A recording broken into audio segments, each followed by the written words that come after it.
A 737 is in trouble. The pilots blinded by rain. In the cabin, government officials and influential businessmen.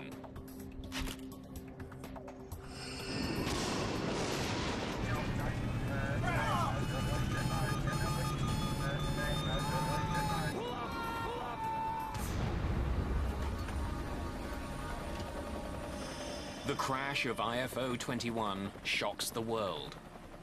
Did a final act of war bring the plane down? The White House demands answers. This was no ordinary flight, but a military jet carrying American politicians. When the investigation is over, the Air Force itself is held responsible.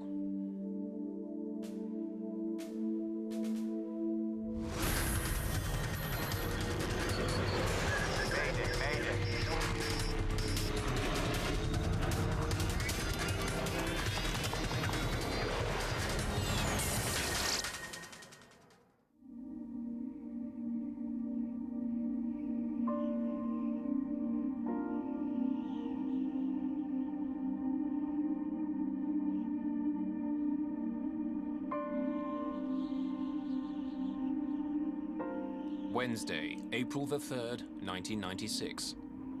A raw spring day near the city of Dubrovnik, Croatia. Rain pelts the runway at the city's airport. A small group of diplomats hurry through the storm, trying to keep dry.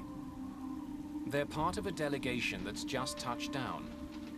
Among them, the Croatian Prime Minister and the American ambassador to the region, Peter Galbraith. The flight into Dubrovnik was a scary flight. We couldn't see anything at all. At that point, I'd been ambassador to Croatia for nearly 3 years, and I'd done a lot of shuttle diplomacy, and it certainly was one of the most uncomfortable. The weather that made Galbraith's landing so bad isn't letting up. In fact, commercial flights into Dubrovnik have been cancelled. But the ambassador and the others aren't waiting for a commercial flight. They're here to greet IFO-21, a US Air Force jet on a delicate mission. The plane is a specially designed 737. The Air Force has a small fleet of these jets to transport high-profile guests around the world. The cabin has everything needed to do business and politics 10,000 meters in the sky. Today, the cabin is filled with what the military call DVs, Distinguished Visitors. This group is led by United States Secretary of Commerce, Ron Brown. Ron Brown was a very smooth, capable individual. He was a Washington insider. And he had all the skills that go with that. Brown is a star in the Democratic Party. I obviously will do everything that is possible. He played an important role in getting Bill Clinton elected president. Under Clinton, Brown was appointed the first African-American Commerce Secretary in the country's history. The United States companies that are here today are eager to engage in dialogue with government and business leaders, and more importantly, to do business. Today, that job has taken Brown to one of the most troubled areas in the world.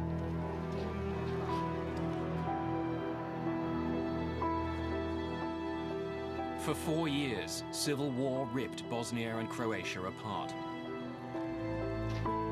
But just a few months ago, an uneasy peace began. As Commerce Secretary, Brown is helping to rebuild the local economy. Ambassador thinks we should. The philosophy behind it was that the peace would not be durable unless there was economic progress in the region, that was really critical to the peace. Brown's 3-day tour started that morning in Tuzla, Bosnia, where the group toured an electrical plant and ate hamburgers with American troops stationed there. Being a former Army man myself, I know what being away from home is like, so we thought we would bring a little bit of home to you. The final stop on today's tour is the ancient coastal city of Dubrovnik. Before the war, it was a vital part of the country's tourism industry. It was my idea that Ron Brown should go to Dubrovnik. The Croatians were very eager to get the word out that Dubrovnik was still standing and that it was still a tourist destination. So I thought it would be very useful to have Ron Brown and the delegation go there.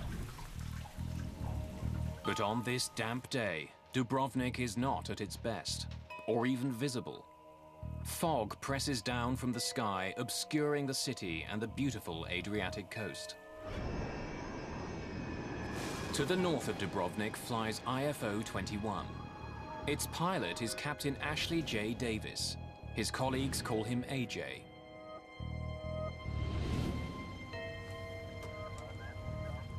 Departure, IFO 21. IFO 21. From the cockpit, Davis can see some clouds ahead that he wants to avoid. I'm left here just a couple of miles for a build-up. IFO 21, this is approved as requested. Climb and maintain flight level 160. Up to 160 now. IFO 21. It's 2 o'clock in the afternoon. AJ Davis and his crew have been on the go since dawn. While the cabin of this plane is built for comfort, the cockpit is virtually identical to a standard issue 737. AJ Davis grew up in Baton Rouge, Louisiana, and dreamed of being a pilot. He made it and has been on the front line of American military efforts.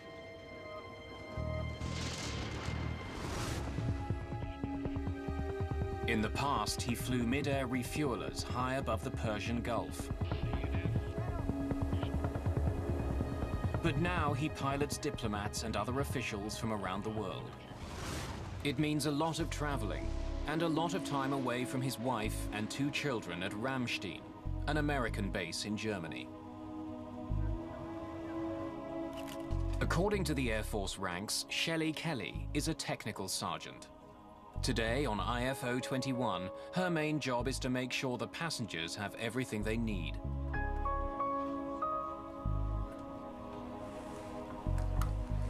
Mr. Secretary, something to eat. No, thank you. I was wondering how our time's looking. The diplomats are expecting to arrive in Dubrovnik by mid-afternoon, but they've been running late all day. I can check to find out for sure if you'd like. Yeah, thank you. Early would be good. As the plane nears Dubrovnik, AJ Davis calls the United States Air Force Weather Service for an update. Metro, IFO 21, how copy? Over. IFO 21, copy loud and clear. Weather for Lima Delta uniform as follows. Rain. Sky conditions 500. Broken. That would be ceiling. How well do you copy? Metro, IFO 21, copies. Yeah, we've been in it all day.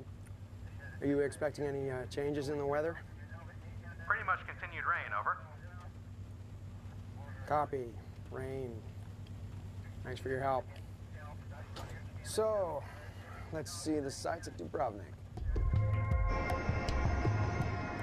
Only 4 months after a peace treaty was signed, the skies over this part of the world aren't guaranteed to be friendly. Planes are still required to fly in certain highly restricted lanes. While he's aware that there are flight restrictions, Davis has never flown in this part of the world before. As he nears the Croatian border, he gets an unexpected warning. IFO 21, this is Magic 51. Magic is the call sign for the peacekeeping airborne early warning aircraft that watches air corridors like a traffic cop. Be advised, you're leaving an approved corridor. Please reroute immediately. Davis isn't off course. He's flying the exact route he had planned. But without knowing it, Davis and his plane are flying out of approved airspace. They're flying into potentially dangerous territory. You're leaving an approved corridor. Reroute. Roger, Magic. Our error. Rerouting now to proper corridor. Over. The second time today. The approved corridors do change, and Davis and his crew should have been informed. To stay on an approved course, Davis will have to swing out to the west. It's an embarrassing situation that's going to cost them time. Shelley, AJ, we've been directed to reroute. We'll be arriving about 15 minutes late at Dubrovnik. Apologies to all back there.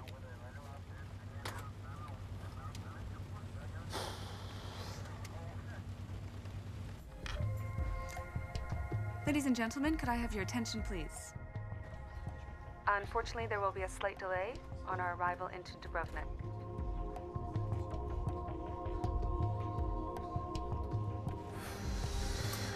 DVs aren't going to be happy at all. The weather ahead will probably slow us down even more. Outside his plane, the heavy rain continues to crash down. Flying toward an unfamiliar airport with a cabin full of businessmen and diplomats, Davis has a difficult task ahead. What happens to this plane and its passengers over the next several hours will capture the attention of the world.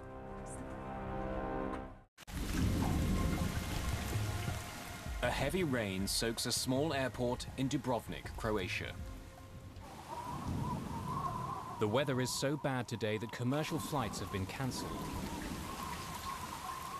As they approach the airport, the rain isn't letting up.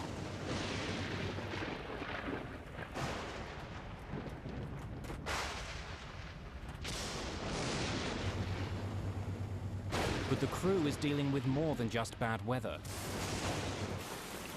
The recent civil war has taken a heavy toll on Dubrovnik's airport. It had been closed for several years and is waiting for a new landing system.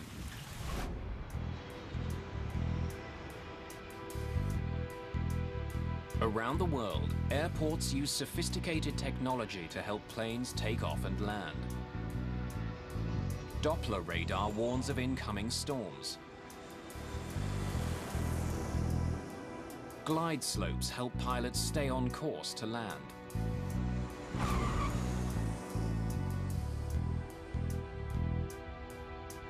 The devastated Dubrovnik airport has none of that.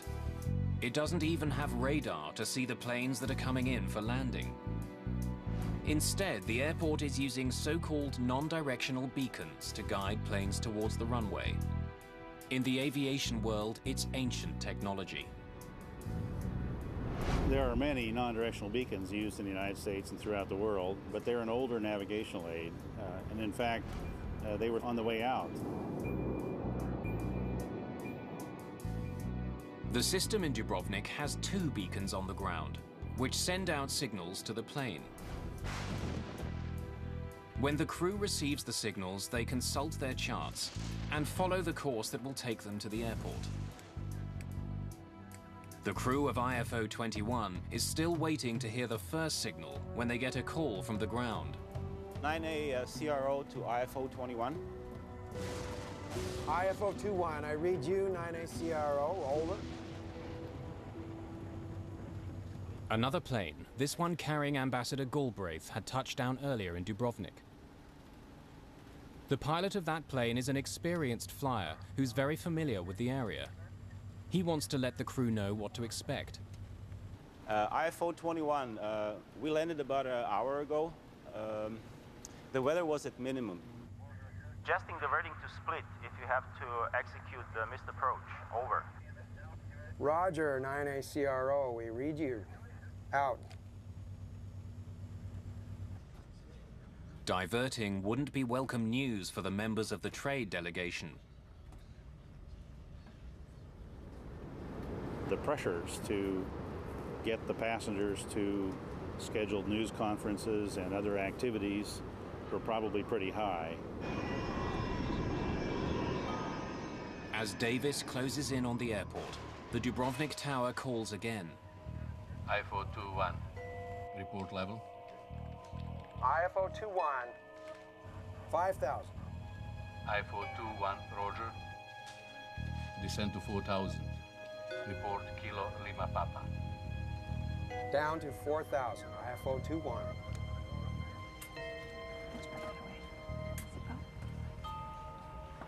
Sir. Thank you.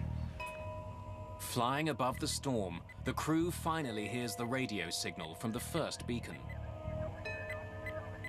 Hey, Gage. At Kilo Lima Papa, we're tracking outbound at 119 degrees. 119 confirmed.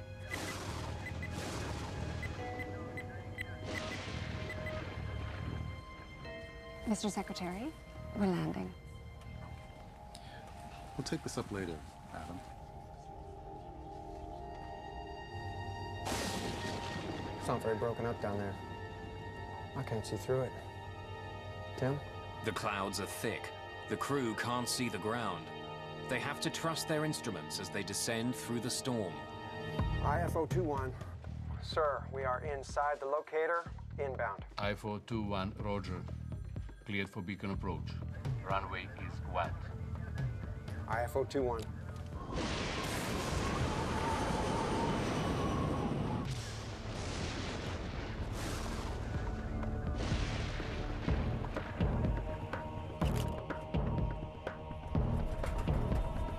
A.J. Davis flies blind through heavy rain and cloud cover. He expects to see the airport any second.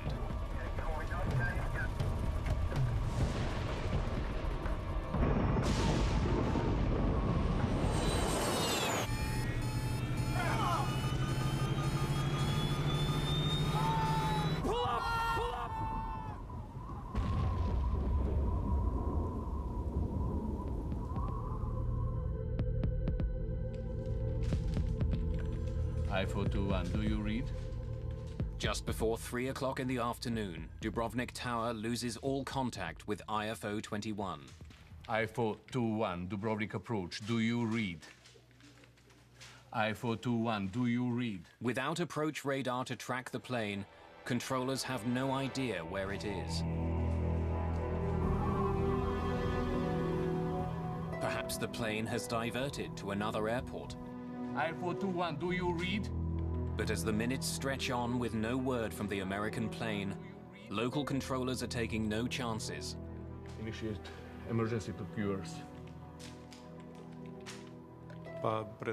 Near the end of our shift, we heard about the possibility of a missing plane.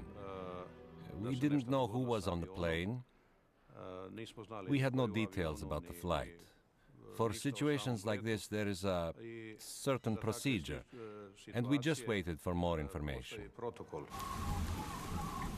Peter Galbraith is waiting at the airport with Croatia's Prime Minister.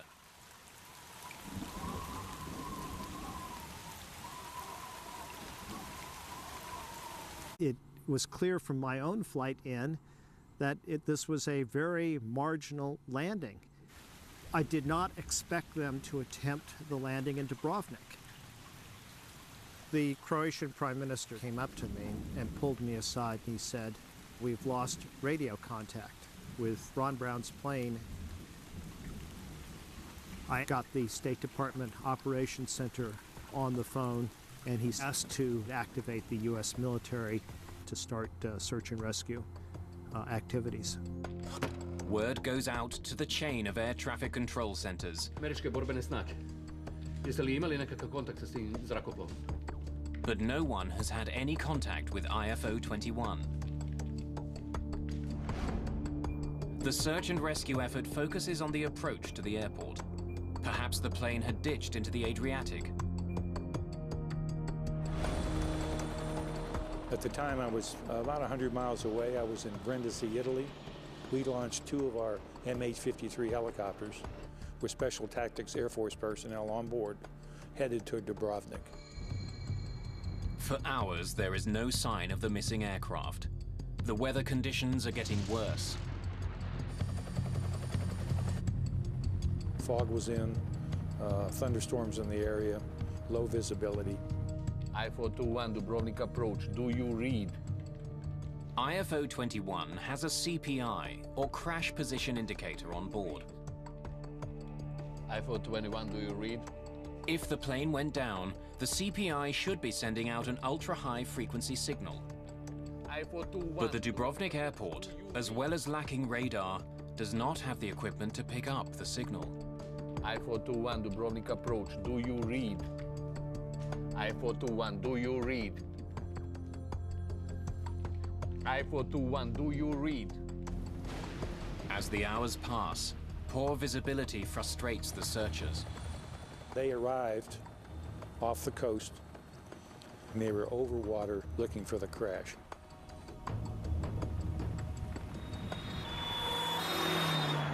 hours after the plane disappears, police respond to a tip.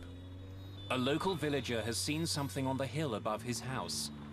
It's a long way from the coast where the search is concentrated.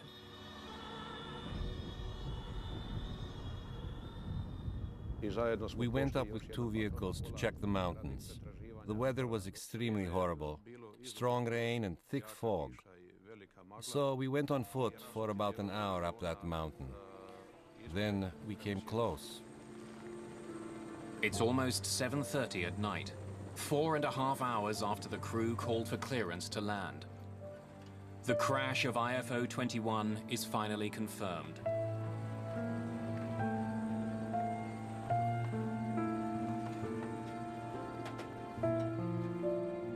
The news races from Dubrovnik to America. The crash site has been reached by Croatian police, and I've just received word that there's also a Croatian doctor on the scene. The tail section is the only substantial piece of IFO 21 that's left. Debris and bodies are scattered across the mountain. I radioed the police central station in Dubrovnik and got them the location of the crash site. By then, it was completely dark.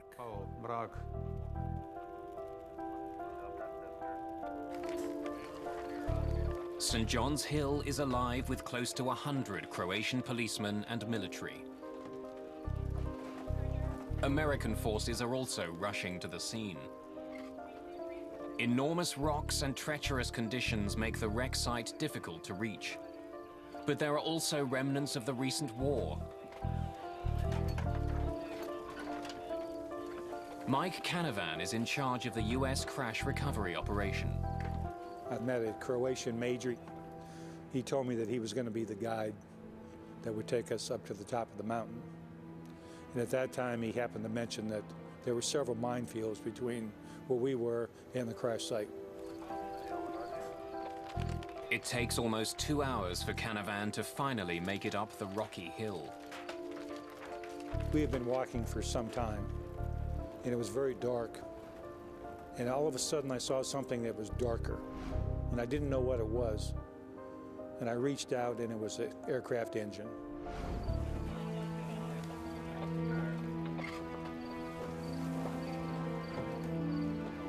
Finally, in the darkness, rescue workers find the body of Ron Brown, the U.S. Commerce Secretary.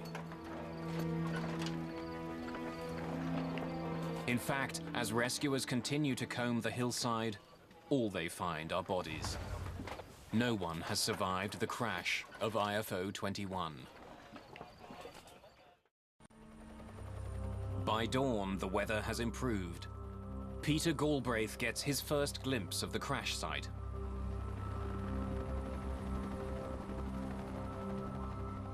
We walked up the mountain. The weather was somewhat better.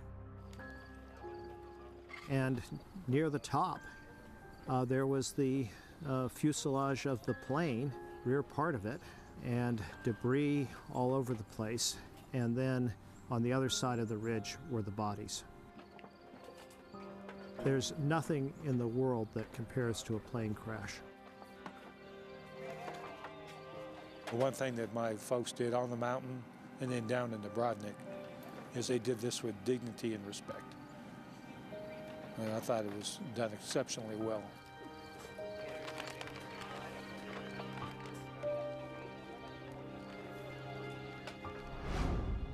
Ladies and gentlemen, the Vice President and the First Lady and the members of the Cabinet and I wanted to come here to be with the employees of the Commerce Department at this very difficult hour. Hillary and I have just come from Ron Brown's home, visiting with Alma and Michael and their family and friends who are there. As the truth sets in, the hard questions begin. How had a specially redesigned U.S. Air Force 737 crashed on a hillside in Croatia? Was it simply bad weather? Or in a war-ravaged part of the world, was there another cause?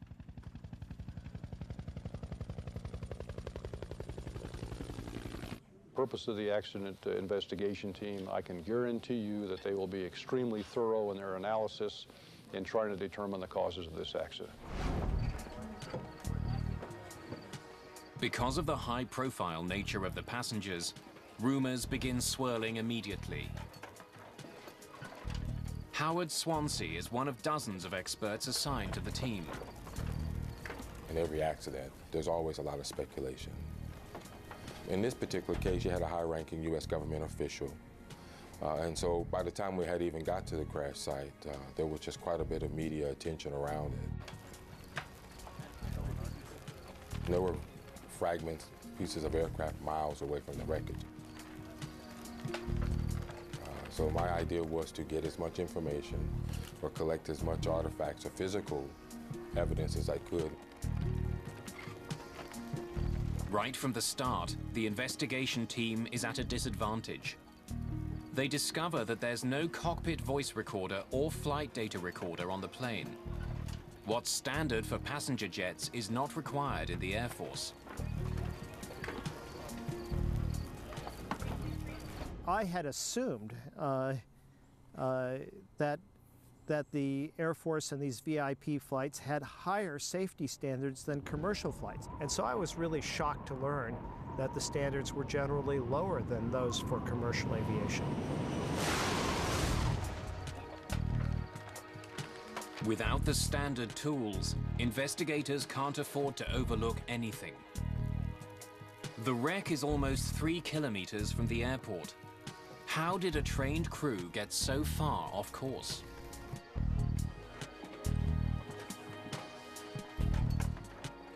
As Swansea examines the wreckage, Nelson Spornheimer is brought in to look at other evidence. An expert in aerial navigation, he plots the plane's doomed final minutes. To trace the last moments of the flight, he turns to the sky and the US Air Force radar plane, which had been patrolling the region. IFO-21, this is Magic 5-1.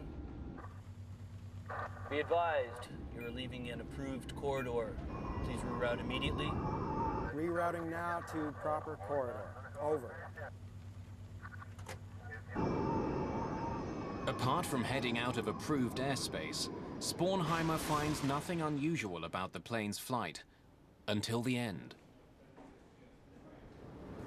The radar track that I was given was from an AWACS aircraft and showed that the en route portions of the flight from about 100 miles prior to the airport were entirely nominal. The last segment of the flight, however, beginning 20 kilometers from the airport, is different. On their final approach, the plane begins to head off course. They start flying in a straight line, which heads right into the mountains. My initial look at the flight track of the aircraft showed a 7-degree bearing error in the final segment of the approach. A small error when traveling at hundreds of kilometers an hour could quickly lead to an enormous problem. But why would the plane get off course at the end of the trip if the rest of the flight showed no major navigational problems? Even in bad weather, how had the crew become so lost? Spornheimer examines the outdated navigational equipment at the airport. Badly damaged during the recent war, perhaps it had malfunctioned. 2 separate navigational beacons are used for landing in Dubrovnik. One guides planes to the runway, the other lets them know if they've gone too far. The first is located on nearby Kolosep Island. It transmits a specific Morse code signal to make it easily identifiable. When they hear it, all Davis and his crew need to do is fly a heading specified on their landing charts. If they do, they should eventually arrive at the airport. The second beacon is located at the airport itself. It's a fail-safe device. If the crew hears the beacon before they see the airport, they have to declare a missed approach and circle around to try landing again. In fact, the plane that brought Peter Galbraith to Dubrovnik just minutes before IFO-21 only landed on its second attempt. IFO 21, I read you, 9ACRO, over. Adjusting the verdict to Split if you have to execute the missed approach. over. Roger, 9ACRO, we read you. Out. But after studying the equipment, Spornheimer doesn't believe it played a role in the crash. Both the non-directional beacons were found to be operating normally by flight tests within a few days after the accident. There are bizarre rumors of an even more sinister theory. Perhaps Davis was following a decoy beacon put in the mountains on purpose. In a troubled region, was this an attack on the trade mission?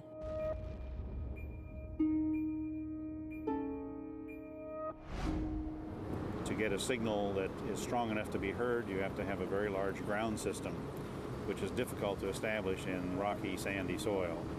So it would be very expensive and very time-consuming to set up an NDB in the mountains. Such an elaborate scheme would be nearly impossible to pull off.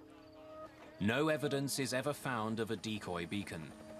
The investigation continues.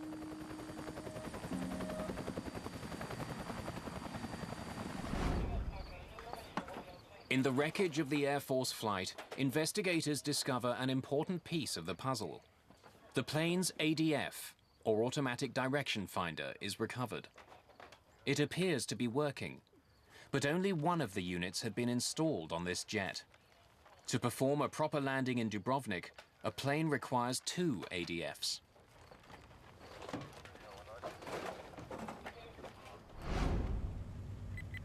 The device listens to the signals put out by the land-based beacons, but it can only listen to one at a time.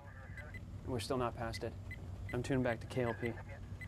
Flying with 1 ADF, the crew can listen to either the beacon which is telling them how to get to the airport, or the beacon which is telling them they've gone too far. They can't do both at the same time. That would have required 2 ADF receivers in the aircraft, which the accident aircraft had only 1. And only having 1 ADF restricted their ability to follow the approach accurately. I got CV. We're still not past it. I'm tuning back to KLP. By quickly tuning back and forth between the 2 beacons, the crew can use 1 ADF to listen to 2 signals. But it would have added stress to an already difficult landing. And it's another surprise. The Air Force jet wasn't adequately equipped to land at this airport. You're talking in a very short time span of making the approach. It's going to become rather difficult in trying to dial both to keep listening to the code if you're also trying to search for your course and headings. As he continues to study the path that IFO 21 took, Nelson Spornheimer focuses on an S-shaped curve in the plane's flight. It's the sort of path a plane would take when looking for a signal from a non-directional beacon.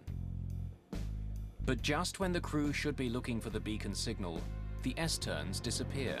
At about 2 or 3 miles inside that final approach fix, for the next 7 or 8, 9 miles, the flight track is perfectly straight.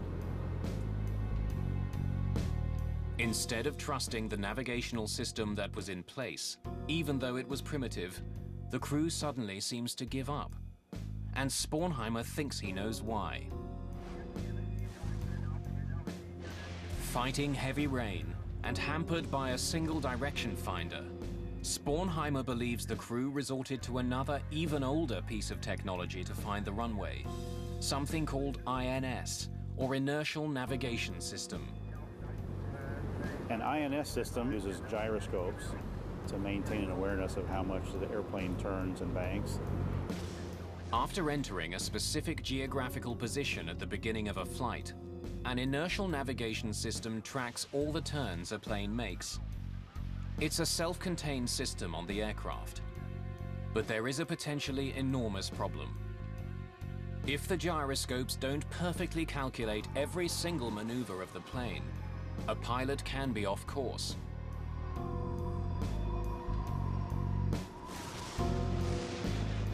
It's not very broken up down there. I can't see through it. Tim? The crew might have thought that switching to this system would help them find their way. But in this case, it might have put the plane dangerously off course.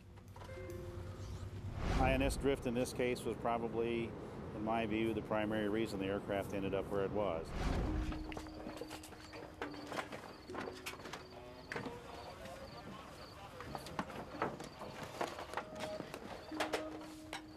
Investigator Howard Swansea examines the Jeppesen approach chart the crew was using as they attempted to land.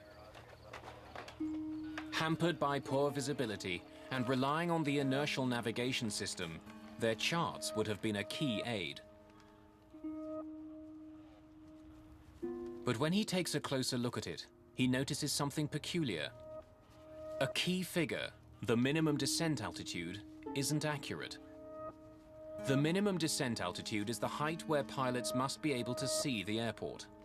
If you can't see it at that height, you have to abort the landing. Each country has the responsibility of developing these procedures and then publishing information so that other nationalities as well as their own air crews can fly those approach procedures. Swansea discovers that the minimum descent altitude on the chart doesn't meet American aviation standards. Given the mountainous terrain, it should have been more than 2,800 feet. But the chart the crew was using said it was just over 2,100 feet. It means that the crew could have flown almost 700 feet lower than experts in the US thought was safe without having to abort the landing. Combined with the other problems the crew was dealing with, the non-standard chart sealed their fate. Struggling to find the airport, they were straining to see through the clouds, assuming they were still safely above the mountains.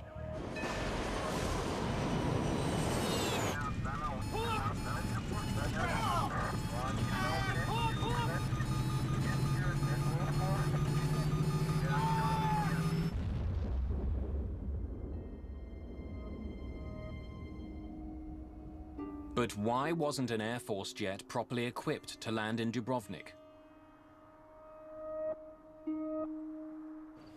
And why didn't the crew have the right landing charts that would have made even a difficult flight safer?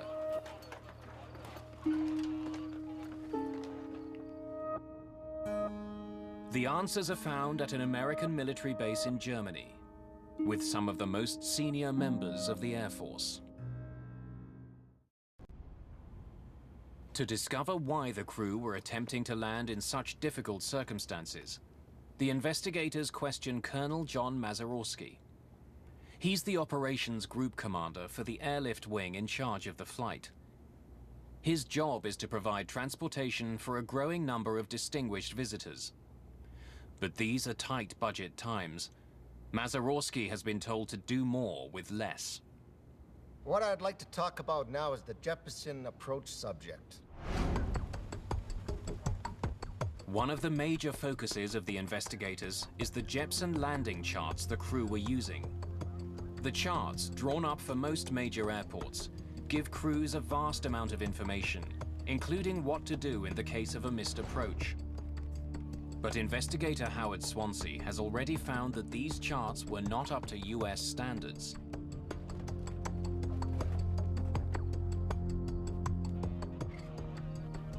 The Air Force had a directive that required all procedures in foreign countries to have gone through a U.S. or their evaluation process prior to an Air Force crew being able to fly that approach.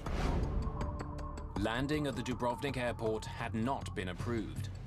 The Jeppesen landing charts that did exist for the airport had not been reviewed.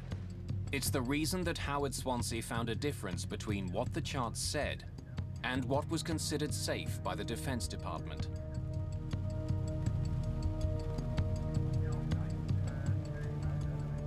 Mazurowski believed that restricting his planes to approved airports would severely limit some of his missions. It takes time to check all the airports out. He had asked for the review to be waived for some airports, including Dubrovnik. This Jeppesen approach waiver, what caused you to initiate this? It just seemed like we had been using these approaches for years. Safety didn't seem to be in question. But the Defense Department waiver was never granted. The approach for Dubrovnik was never approved. Yet even without the safety clearance, the Air Force continued to land there. IFO 21, level 100. Dubrovnik approach, good afternoon. The airport in Dubrovnik was far below modern standards. The charts used to land there hadn't been checked by the Department of Defense. Nevertheless, senior Air Force officials had decided to permit landing at Dubrovnik and other airports they were flying into. In fact, none of them have been approved in this time frame. Not to my knowledge, sir. No.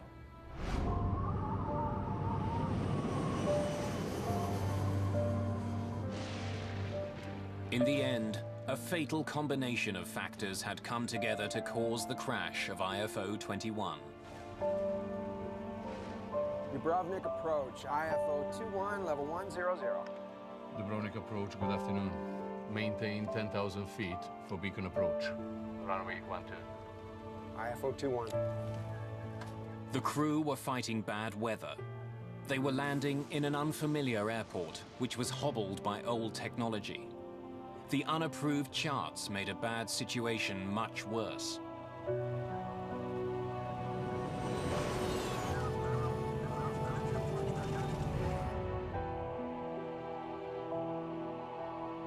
After an investigation involving nearly 150 interviews, the final report on the crash of IFO 21 exceeds 7,000 pages.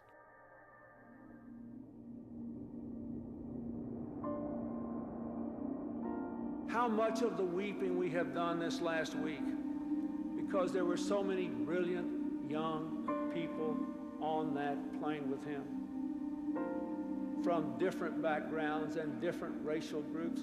Why? Because Ron Brown could see in them the promise of a new tomorrow.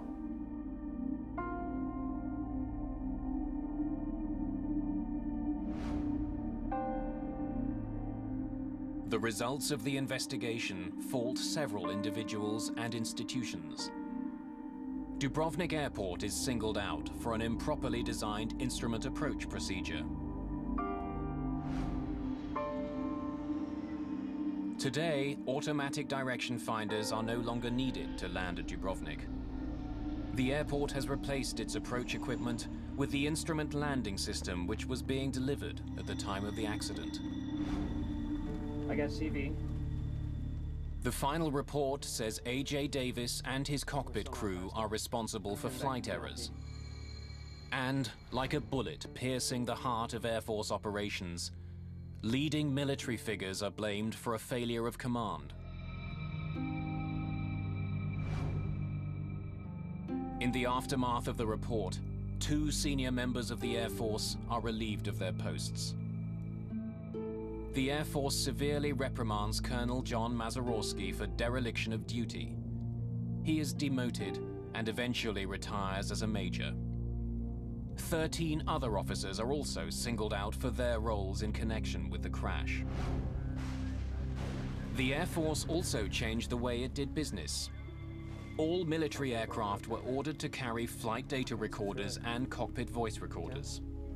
No aircraft is allowed to fly into an airport without approval from the Department of Defense, not even for high-ranking diplomats. IFO 21. Sir, we are inside the locator, inbound. IFO 21, roger. Cleared for beacon approach. Runway is 12. IFO 21.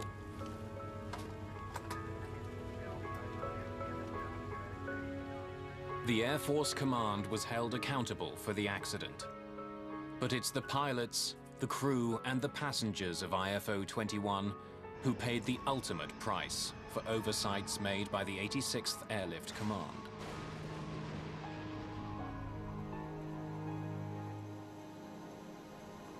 Can Dubai International complete the new $3.2 billion concourse in time for a royal inspection? Find out in brand new Ultimate Airport Dubai tonight at